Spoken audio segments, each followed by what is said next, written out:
Hi, my name's Andy Davies. I live and work in Finland for a company providing an online payment solution. If that sounds kind of interesting, come and talk to me. And I want to talk about feature toggles and how they're amazing and how they can cause terribly, terribly bad things to happen if you don't pay attention. Now, I'm going to do a bunch of different stories on different companies. Some of the companies are places I've worked, and some are places that thankfully I haven't worked at. So we're going to start with that one because it's the most interesting one. So, how many people have heard of a company called Knight Capital?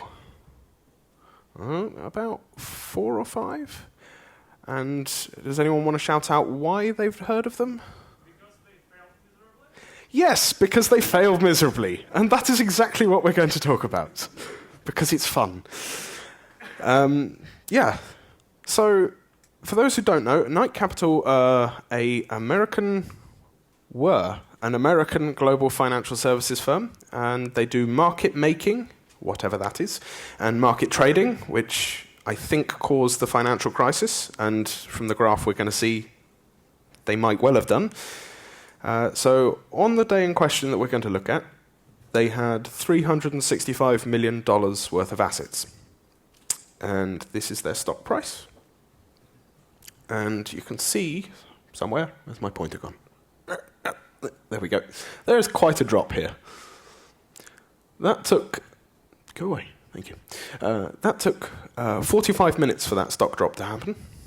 And if you're not looking too closely at the axis, it's a logarithmic axis. So this is quite a precipitous drop. And what caused this drop is 2 failures. First off with feature toggles, and the second off with deployments. So the background for it is they had 2 features, one called PowerPeg and one called SMARS. The idea of PowerPeg was that it would take an order and split it into many smaller orders and keep doing that until the parent order had been fulfilled. And it would do this as fast as it could because high-frequency trading. This code hadn't been used for 8 years, but was still in their production application for some reason. And they then decided to write a new feature called SMARS. Now, SMARS would do something similar, but slightly different. It would split a parent order down into smaller orders and send those out. Now, what they decided to do was use feature toggles for this, so they could dark deploy it and then release it later. And they did all the right things. They tested it. So they tested it in QA. Now, for the next few graphs, blue represents the old version of code, light green is new with the toggle on, and dark green will be new with the toggle off. And their new SMARS feature was rolled out to QA, tested, and worked. It's going to make them loads more money, I assume.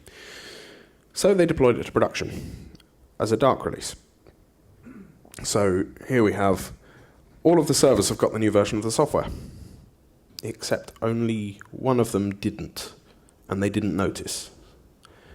And because they'd reused the feature toggle for PowerPeg for the new SMARS system, when they switched on the new system, 7 of the servers started doing SMARS, which is great. One of them started buying orders as fast as it possibly could. And also, the code that did the counting for filled orders, that had been moved earlier in the pipeline, which meant PowerPeg couldn't count numbers of orders it had fulfilled. So even if you had a parent order with 1 transaction in it, it was going to try and send that transaction through an infinite number of times, as fast as it could for everything. So yeah, things started going bad, and someone noticed.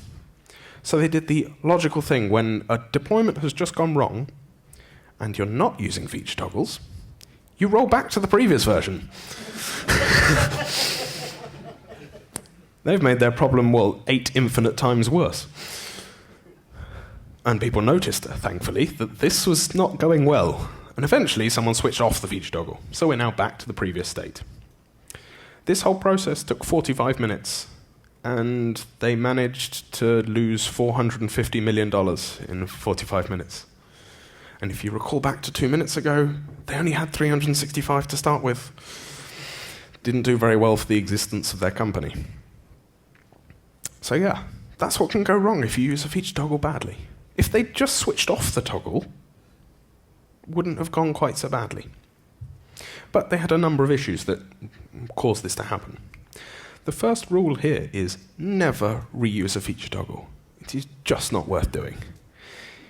If they had just created a new feature toggle, when they deployed, 7 servers would have started doing new code. Old server doesn't know what the feature toggle is, isn't going to activate the old code. So while they wouldn't be getting quite the throughput they were expecting, at least they wouldn't have spent $450 million. Which kind of leads us on to our next problem. Why is a feature that's not been used in 8 years still in the codebase? I mean, sure, it's behind a feature toggle, so it's not actually active, but there's the chance that it might become active, and bad things happen. And I get that, there's a cost to removing things with a code base, but if you're doing trunk-based delivery, which you should be, and is amazing, and I will bang on about this a lot, you just make a release that just deletes it. And if that goes badly, just roll back. Problem solved. So they had dead code behind a feature toggle, which is our second rule. Feature toggles should have a short lifespan, somewhere between hours, days, weeks, and in one type of circumstance you can keep one. We'll cover that later, but for the most part, short lifespan, which is not 8 years, by the way. 8 years is a long lifespan. You can just delete it. I mean, you've got source control, I hope. I hope they have source control. I don't actually know. They can get it back if they need to. Their next problem is, what did they call their feature toggle? I'm guessing it wasn't one of the first two. Because if it was called enable PowerPeg, then why would you expect it to switch on SMARS? And if it was called SMARS, then no one would have switched it on because, it wouldn't work. Maybe you could name it with a JIRA tag number? I think if you did this, you should actually have a name after it as well, because having to go and look up in JIRA what the actual toggle is you're switching on is annoying. So pay123-PowerPeg would be fine. I suspect it was that last one. New feature, or possibly make money fast feature. So yeah, that's our third lesson. Name your toggles well. Because this is a totally avoidable problem. And thanks to this one issue, the company is gone. Which, if they cause the market crash, then good, but I don't know. Now, this might sound bad and would probably scare you off feature toggles, but we're going to go through some good examples as well. Our next story is about a different company who did a good thing with feature toggles. And they were already using a kind of toggle, and they changed where they use them in their process. So I want to show this. These are basically the 4 times that you use feature toggles in your application's lifecycle. Compile time ones, generally not very flexible. Our next company starts off with one of these. Now, there is a good reason to use a compile time toggle. We have one in our current code base that enables a really invasive SQL profiler. You only use it in debug mode if your IDE is attached and the moon is in the right phase. You do not want that in production, ever. If you need to debug SQL problems in production, probably the server's profiling software is enough. This is super invasive, only use it during development. And that's fine for a toggle. The next kind is a startup toggle. These are red application startup. If you're doing microservices, this is probably the best one to go for, because it keeps the area of impact of where the toggles are to one place in your startup. Change the value of a toggle, restart the service behaves differently. And if you're doing a rolling deployment, you can phase out your toggle change. Finally, the next two are actually linked. Periodic fetches the state of the toggles in the background and then changes the action a user performs. And the activity one is like when you're rendering the web page, do you display your new Buy It Now button? in the background, your activity is actually using the periodic because you don't want to round trip to launch Darkly or whoever you're using for feature toggles, because that's extra latency on your page loads. So you use the background one. And yeah, they get more flexible as you go to the right. You can switch them on and off and things can react. So now that we've covered that, let's look at our next company. Who's heard of Hewlett-Packard?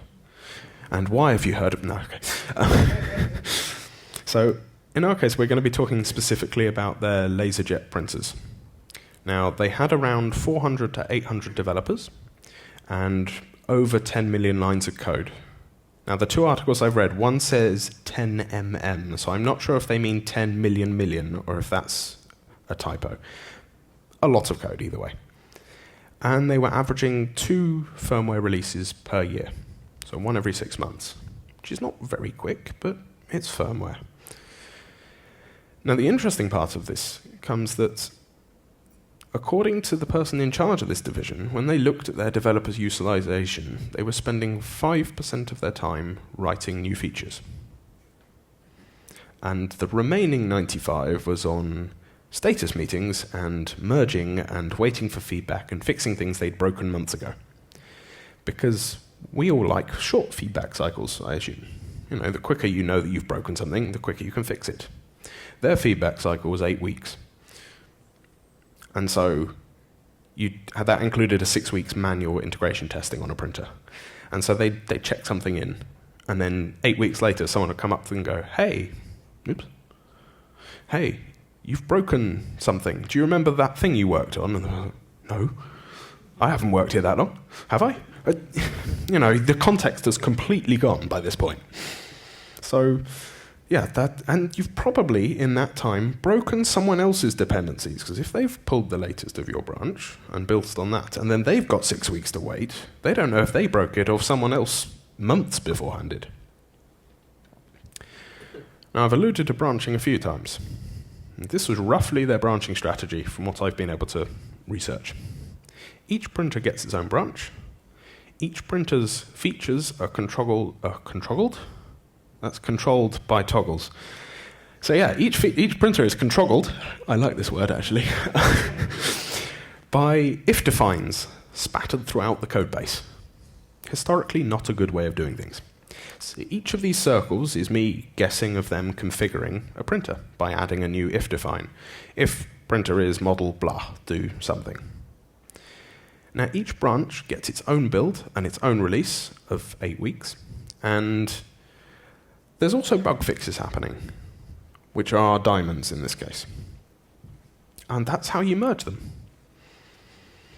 That's a lot of merges. I'm surprised they only spent 95% of the time doing it. And merges cause problems. Again, 6 weeks takes quite a while. And maybe your if define is incompatible with someone else's, and now you've got to fix that as well. So what they did is they changed their architecture entirely to be trunk-based development and to use startup feature toggles, like this. So now they have one build coming off their master branch. New features, such as this double-siding attachment, happen in their own branch, get merged into master.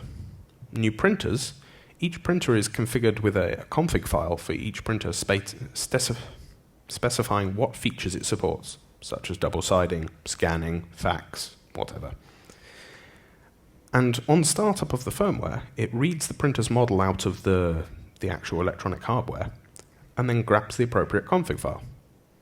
That's their set of feature toggles. Do I want to enable double-siding? Yes, no, that kind of thing. So by doing this, they've increased their throughput by quite a considerable amount. They've gone from 8 weeks down to 2 days, which includes emulation testing and simulation testing, which are different. I think one of them involves a virtual printer and one of them involves a hardware printer, but without all of the actual printing parts. It's the controllers and such. So they automated most of their pipeline and switched to these toggles, which means adding a new printer is create a branch, add printer, check in. 2 days later, you know if it actually works. But you've also got tests that run on your machine to check that the features work. when they add a new feature, such as this double-siding printer, they can either add the configs to each printer in that branch, saying, hey, this one now supports double-siding, or someone else later will come along and go, actually, DeskJet 930 supports it. We'll add it in. So yeah, trunk-based delivery, again, and feature toggles makes things quicker. And our lesson from this is that architecture really matters. You could splatter if defines everywhere, just as you could actually splatter feature toggles everywhere, like this. Imagine having that littered throughout your code base. You've not really improved anything. You might as well have if defines. Your architecture really does matter. And this is also the most common pushback against feature toggles that I hear, is that people don't want this throughout their code base. And the only response to that is good. Just because you've got a feature toggle doesn't give you the license to just chuck away all your architecture and just start scattering if statements everywhere. Knight Capital didn't get this right. HP probably did. I mean, their stuff still works and they're still releasing quickly. So the way they fixed it is branch by abstraction. So this kind of replaces source control branching, in that rather than having a branch for a feature and merging it in, you create an abstraction and then have a toggle controlling which version of an abstraction is used. So I think an example will probably help. This is in C#, but I'm sure if you just close your eyes a bit, it'll look like Java. So we have an interface definition here. We have a single method called dispatch, which is asynchronous because it's a task, and it takes an email message and sends it somehow. And we have two implementations of it. The web service connector sends it via a web service, and the RabbitMQ connector queues it up onto RabbitMQ queue and hopes that something is reading enough to send it later. Now, we could have that same if statement splattered throughout the code base. If we want this, pass in an email connector. If we have the toggle switched off, pass in one of these. But no. So if we take the idea of startup toggles, this is using structure map, which is a dependency injection container. We have our single toggle being read on startup, and then whenever any class requests an email connector through its constructor, it'll either get RabbitMQ or a web service connector. So this is our one place in the code that we're checking that toggle. This is ideal for the startup toggles. You could change it in a config file, restart the service. Nowhere else in your application has to care. It just cares that there's an email connector that sends things. But if we want to react to things on a more granular level, like per user, for instance, this is fine for a whole application, but per user, we can use a decorator or a factory, depending. In this case, this takes in our toggles and two email connectors, and then when it's called, checks whether the dispatch is enabled, uses either the enabled toggle or the disabled one. Again, we're centralizing that toggle check into one place. Now, it's not always possible to have just one place in the code with a toggle, right? Especially if it's a large feature that might have some UI elements and some code behind in several places. But you can reduce it down to one or two places. Now, I have mentioned front-end, and front-end is harder, I think, to deal with feature toggles, but it doesn't have to be much harder, especially if you're using... Actually, no, especially if you're using any front-end framework. I've got an example in React here. So this is for, say, a shopping website, and we have an actions panel on the right, maybe like Amazon's. We have a one-click buy button, an add to cart button, and an add to wishlist button. And one of these is controlled by a feature toggle. But you can't tell which because you can't see here. The one-click buy button takes in, hopefully this will work. There we go. Takes in a React toggles package, which is entirely made up, don't try and find it, and our list of toggle definitions. And at the bottom, just wraps the button in this toggling thing. If you've used Redux, this is very similar to the Connect middleware. So in the case of this, if the toggle is switched on, you'll get a button rendered. If the toggle is switched off, it'll just render null. Null, nothing. So again, we can add a toggle, but we haven't affected that actual component. We've just wrapped it a bit. So we're trying to minimize where the toggles are used in code, because the more code paths you've got, the more places there are to test, and the more potential for bugs to come in. So if we try and reduce to a smaller area, hopefully things will become easier to use. In the case of this buy button, you can now put it on as many web pages as you want, and it'll either show up on all of them or show up on none of them for the user based on that toggle. So that's just a little example. There are a lot of, if you search for React packages with the word feature toggle, there are loads of them to choose from. So your mileage may vary depending on which ones you use and what front-end framework you're using. Now that we've actually spoken about toggles and seen some usage of them, it's probably a good idea to look at what they should be used for.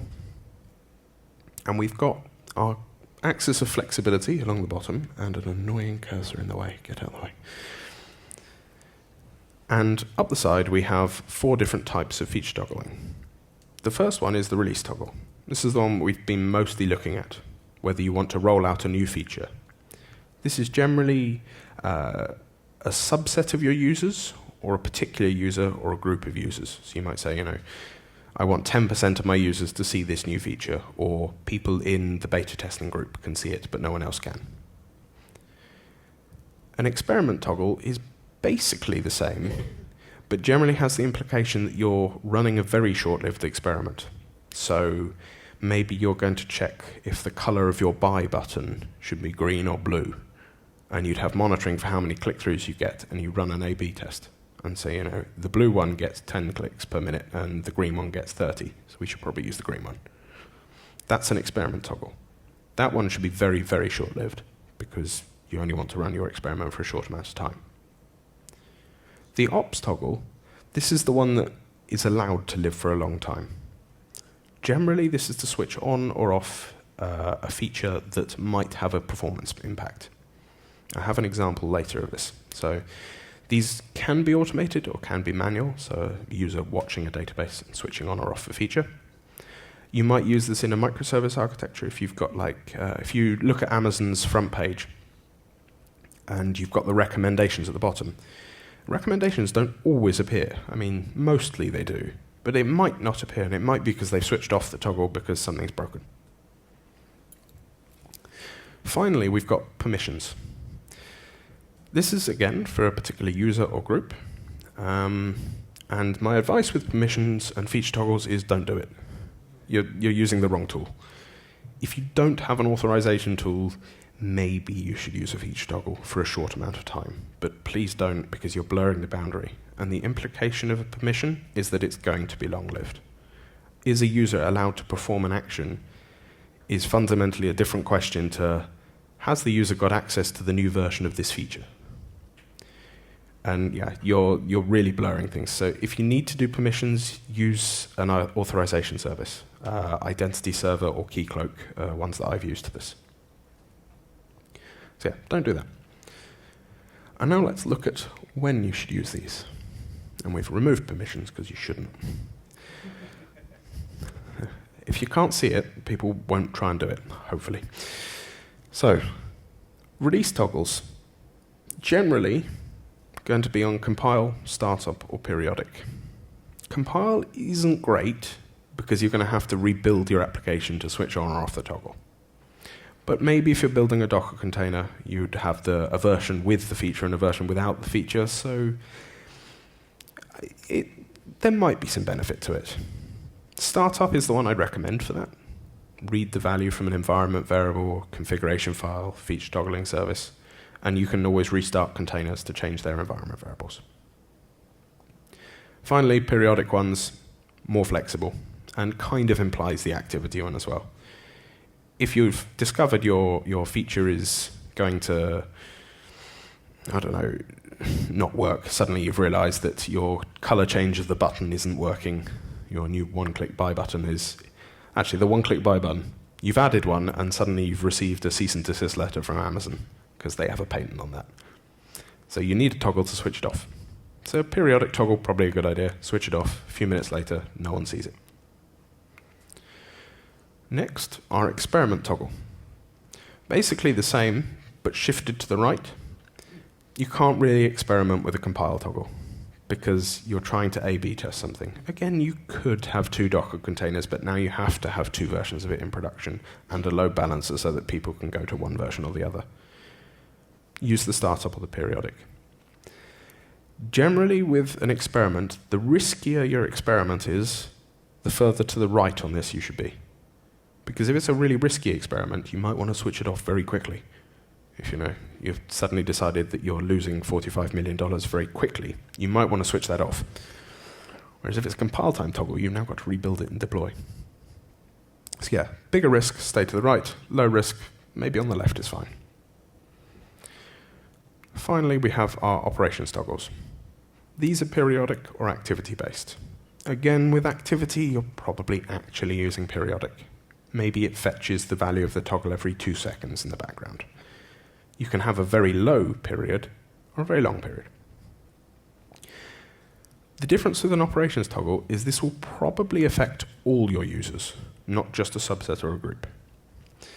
And as an example, in a previous place, we had a background process which caused a large amount of load on a SQL Server instance. It was never the cause of performance problems, but it was always the easiest thing we could switch off if we had something else that had caused a problem. Wait for the performance to die down back to normal levels, switch this back on. This background process could be off for a couple of hours before people would notice, usually.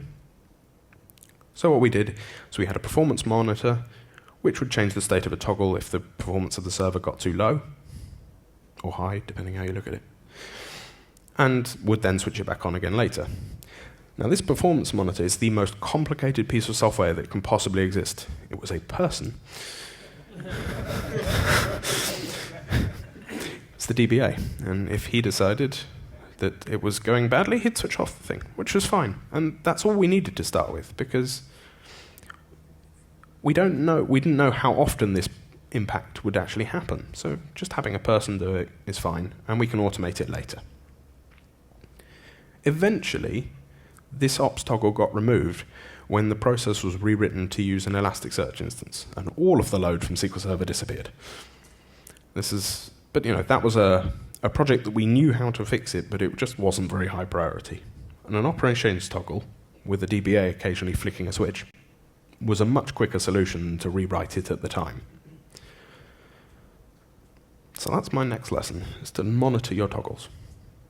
In that previous example, if we'd automated that, we'd really want to watch what was happening, because that background process took maybe 15 minutes to do its job, and it would just run continuously. But if it was flapping on and off because a performance thing was going, oh, this performance is bad, performance is great, performance is bad, then it might never actually complete its job, because it might get killed off partway through. So you need to know whether your toggles are on or off. Also, if I'm trying to make you have a short lifetime toggle, how do you know when you can remove it? Guess that no one's calling it? It's probably not a good idea. So we use Datadog, but if you're using Graphite or Grafana, StatsD, you can collect these same kind of metrics. And we just graph them. On the left here is how often a toggle is queried. So this is phased rollout of a software happening, slowly, it gets quicker towards the end, and then it's being queried a lot, and suddenly it drops off. This is where the experiment has finished, and either the toggle has been baked in as always on and removed, or has been removed itself, and the code has gone back to the old version. We can delete that one now. Pardon me. And the graph on the right is rollout percentage. How often is a toggle coming back as true as opposed to false? Once it hits 100% and stays there, you can probably get rid of it because everyone's using it. Or if you've hit 0 and no one's using it, again, get rid of it. You now know when your toggle's value has expired. If you're using something like Datadog, or I think you can do it with Graphite and Grafana, I haven't looked, set up alerting for it. Just say, if this stays at 100% for a long time, send me an email. Now I can go and delete things. If you're feeling really adventurous, have it hooked up to your source control and just make it automatically delete the stuff. Because what could possibly go wrong with that?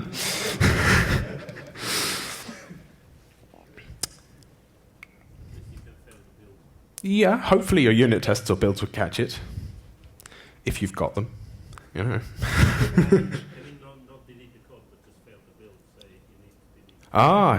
Actually automatically force all builds to fail until someone removes it. That would annoy a lot of people. So in the case of phased rollouts, we had this interesting setup of a desktop application, about 500 users, a SOAP web service which could send emails via Exchange's SMTP interface. For various reasons, the desktops weren't allowed to talk to Exchange, because they're not trusted, I guess. This was all in-house, by the way. Exchange, for some reason, takes 800 milliseconds to send an email, which feels slow to me. Except for like a 15-minute spike during the day, at which point it would take 30 seconds. I guess it was clearing a cache of some form, but if you looked on our monitoring graphs, you could see the spike moving over the day. Like every couple of days, it would be back an hour. So, some days it happened at midnight and no one cares then. But during the office hours, not so great.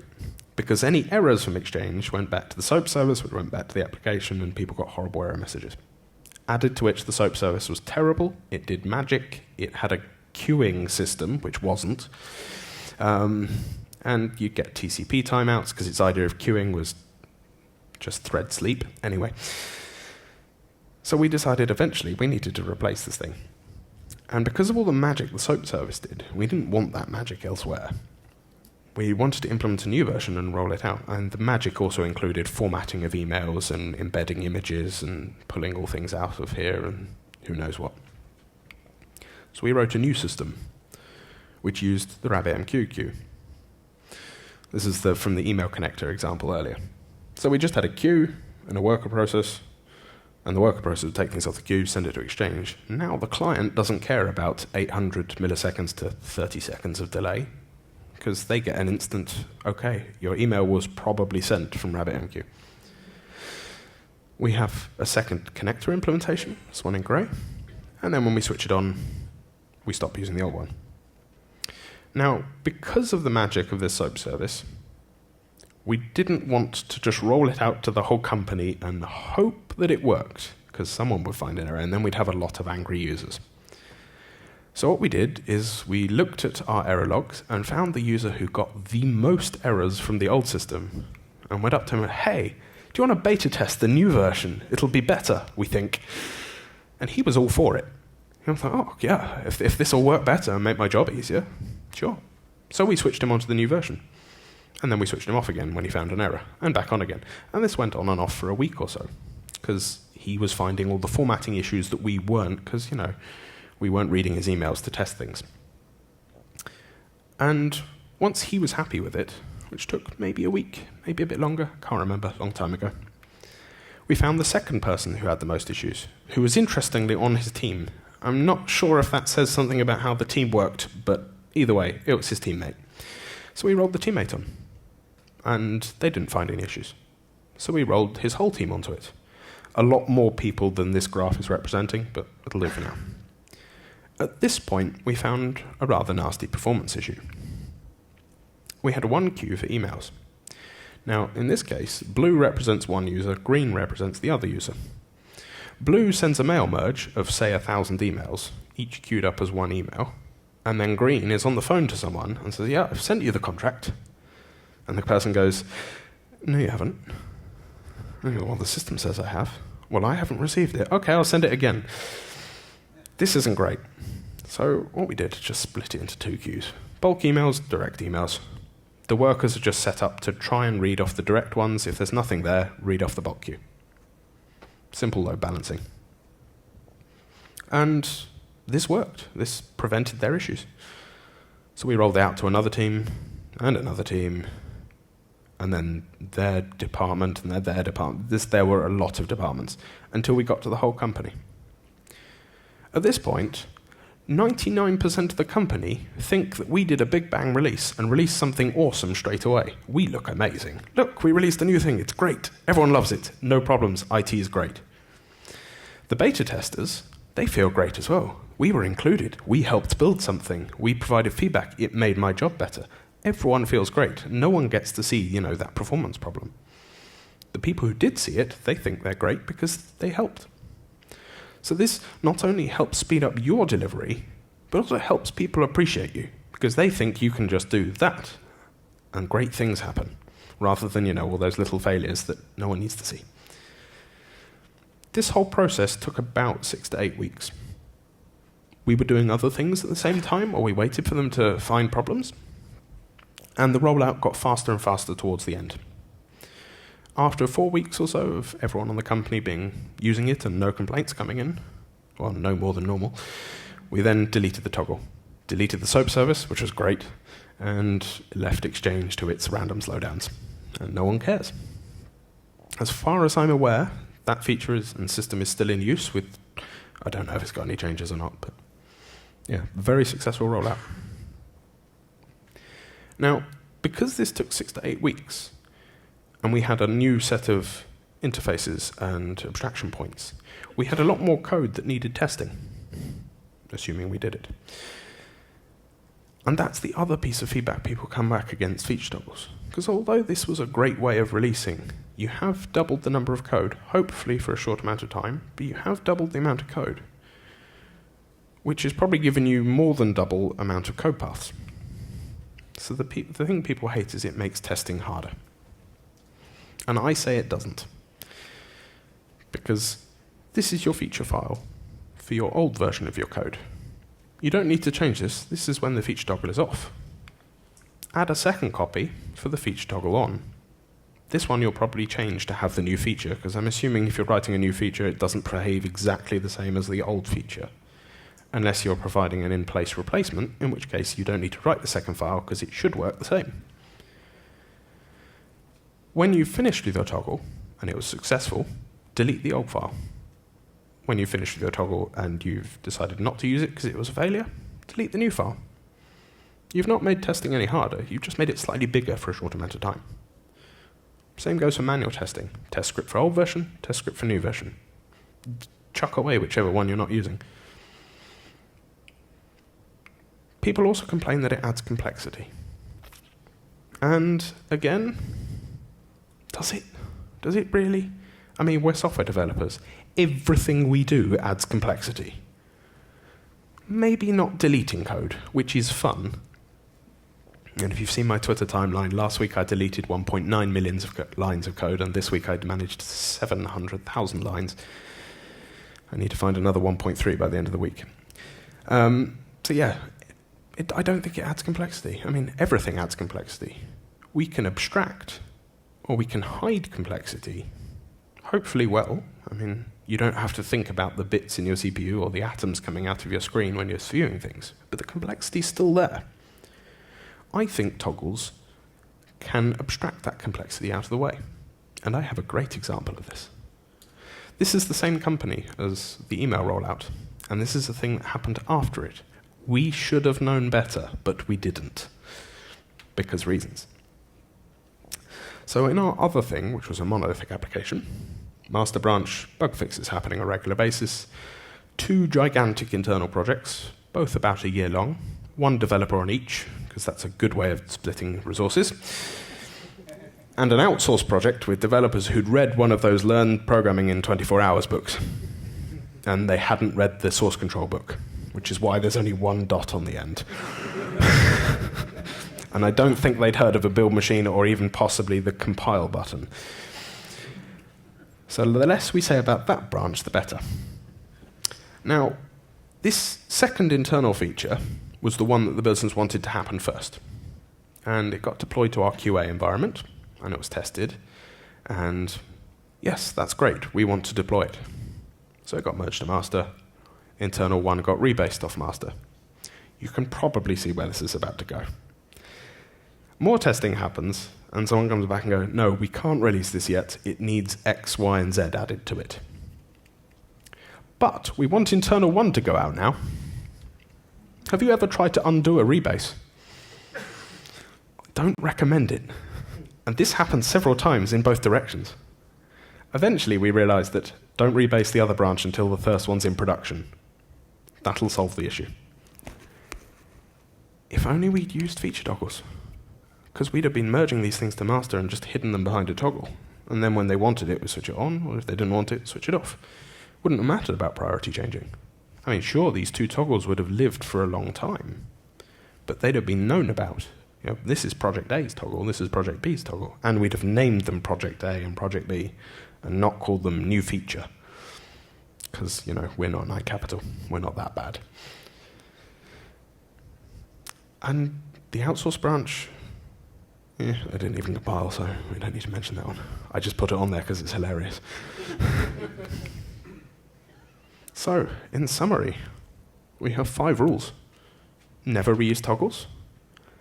Keep them short lifespans. Name them well. Architecture matters, and I can't use fingers properly, so I have to go back to the beginning, and monitor them. Combine all these things, and things will go well.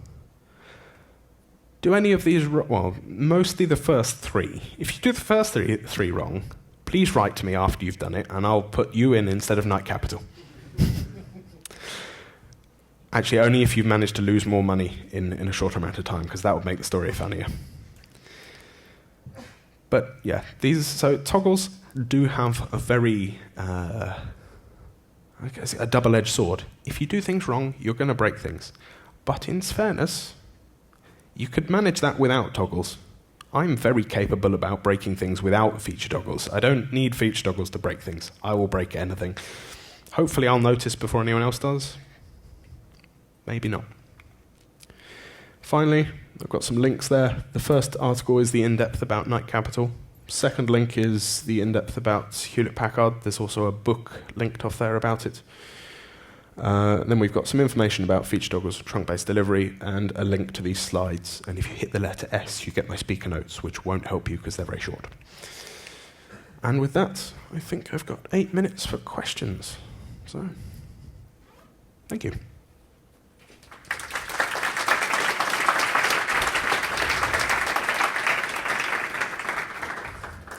And if you'd rather not have questions up here, come and grab me after the conference, but I do have a flight to catch soon.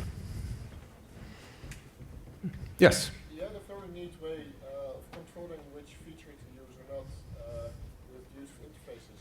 But what do you do when your interfaces are different? So the question was, we're using interfaces to control feature toggles, like the rabbit and Q connector and the SOAP connector, but what happens if the 2 interfaces you're trying to use is different? The first step on that is to try and refactor it to make them the same and release that. Maybe that behind a feature toggle, maybe not. You end up with a feature toggle inception going on. Yes, it's difficult, especially if you're replacing something with a completely different way of working. We were lucky with the email connector one that we could abstract it down to just that email message, but that in itself took quite a while. But we were doing trunk-based delivery on that one, so we just changed a bit, the test still passed, deploy that, change a bit, test passed, deploy that. Yeah, try and split things down into smaller segments is about the only advice I can give you on that one. Yep. Did you wrap your toggles in metrics, and if you did, what were the most useful ones? Question is, did I wrap the toggles with metrics, and what were the most useful metrics? Not directly. We have a lot of metrics in our pipelines of things already. We use, what's it called? There's a library called Mediator, which is I've forgotten the name of the pattern. The Mediator pattern, obviously. Cunning name. So it does a lot of decoration on our requests, and we already have a monitoring decorator for most requests through our system. So we have that. But when we're writing like the factory, for instance, we'll put monitoring in there because we don't necessarily know what we want to monitor with each feature. Generally, you want to know when it's on and when it's off, and you can infer most of your data from that. So like, if it stays on a lot, then it's probably been done with, and when it stays off for a lot, it's been done with. That's about it. The more interesting part becomes when you look at those and say, how long has this been on or off? what percentage of my users are seeing this. Percentage rollout is an important one. In the case of that company with the rollout through departments, our feature toggling was a service internally, which was hooked up to Active Directory. So we could monitor it on a team-based level. And so when people joined teams, they automatically got toggles and things. So yeah, case-by-case basis, because it depends what you're trying to do. One more. There's a popular row. So do you find when you use toggles that it falls about with your definition of what done means when you're getting ready to deploy things and who says where the story should be on the board and so on? So the question is, do toggles mess with our definition of done? I'm not entirely certain what our definition of done is, actually. We do have acceptance testing, and we have business users. Generally, our definition of done is once it's hit the QA environment, and we have a dedicated tester for our team. And when she's happy with it, or the business people are happy with it as a feature, then it goes out and we can phase roll out it. So our definition of done basically stops at QA for like business acceptance. And then we might only mark a task as done once it's been in production and has worked for a while. So yes, it does kind of mess with it, but I'm not convinced our definition of done has ever been really, really well defined. And it changes over time. Agile, you know, with a lowercase a. Oh, one at the back. You need your build server to test all permutations. The question is, do I need the build server to test all permutations of the build? Yes, it does. If you have those two feature toggle files, one for on and one for off, you're not actually using the feature toggle service for that. You'll have so your feature toggling is an interface usually. So you'll have that hard-coded to be on for one file and off for the other file. So yes, it does test both permutations. And obviously when you deleted it, now only tests one. Right, that looks like everyone is all questioned out. So yeah, that was it. Thank you very much.